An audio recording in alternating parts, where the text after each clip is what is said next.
ஆடிப்புறத்தை முன்னிட்டு பவளவன பெருமாள் மற்றும் ஆண்டாள் நாச்சியாருக்கு சிறப்பு திருமஞ்சனம். சென்னை திருவொற்றியூர் காலடிப்பேட்டையில் சின்ன காஞ்சிபுரம் என்று பக்தர்களால் அழைக்கப்படும் அருள்மிகு ஸ்ரீ கல்யாண வரதராஜ பெருமாள் திருக்கோவிலில் ஆடிப்புறத்தை முன்னிட்டு சிறப்பு வழிபாடு நடைபெற்றது. இதையொட்டி காலை கோவிலில் எழுந்தருளிய பவளவன பெருமாள், உற்சவமூர்த்தி மற்றும் ஸ்ரீதேவி பூதேவி சமேத ஆண்டாள் நாச்சியாருக்கு சிறு திருமஞ்சனம், சிறப்பு திருமஞ்சனம் வெகுவிமரிசையாக நடைபெற்றது. திருமஞ்சனத்தின் போது பால், தயிர், தேன், மஞ்சள், சந்தனம் உள்ளிட்ட பல்வேறு பொருட்களால் வாசனை திரவியங்கள் சுவாமிக்கு சிறப்பு அபிஷேகம் செய்யப்பட்டது. தொடர்ந்து வேத மந்திரம் மற்றும் இறைநாமங்கள் முழங்க சிறப்பு பூஜை நடைபெற்றது. திருமஞ்சனம் நிறைவடைந்ததை தொடர்ந்து பவளவன பெருமாள் மற்றும் ஸ்ரீதேவி பூதேவி ஆண்டாள் நாச்சியாருக்கு மலர்களால் சிறப்பு அலங்காரம் செய்யப்பட்டு பக்தர்களுக்கு அருள்பாலித்தனர். ஆடிப்புறத்தை முன்னிட்டு நடைபெற்ற இந்த சிறப்பு திருமஞ்சனத்தில் ஏராளமான பக்தர்கள் கலந்து கொண்டு சுவாமி தரிசனம் செய்தனர். தொடர்ந்து கோவில் நிர்வாகம் சார்பில் பக்தர்களுக்கு சிறப்பு பிரசாதம் வழங்கப்பட்டது. ஆண்டாள் நாச்சியாரின் அவதார திருநாளான ஆடிப்புறத்தை முன்னிட்டு நடைபெற்ற இந்த சிறப்பு வழிபாடு பக்தர்கள் மத்தியில் ஆன்மீக மகிழ்ச்சி ஏற்படுத்தியது.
नमस्ते वायो त्वमेव प्रत्यक्षं ब्रह्मादि त्वामेवं तववादिनं सत्यमवादीर् तन्मत्कारवादीर् आदीर्मत्कारम् ॐ शान्ति शान्ति शान्तिः रमणावतो सहनौ भुनक्तो सह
विश्वाभूतानि स्वादस्यावतन्तिभि स्वाधोद्भवदायता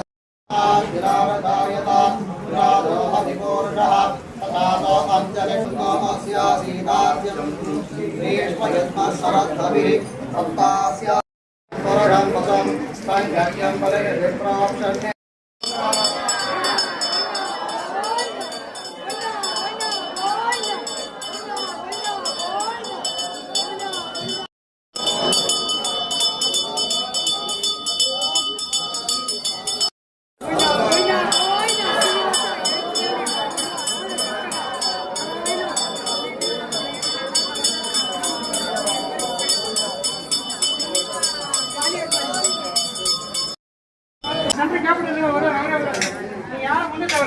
அவரே வந்தாரு.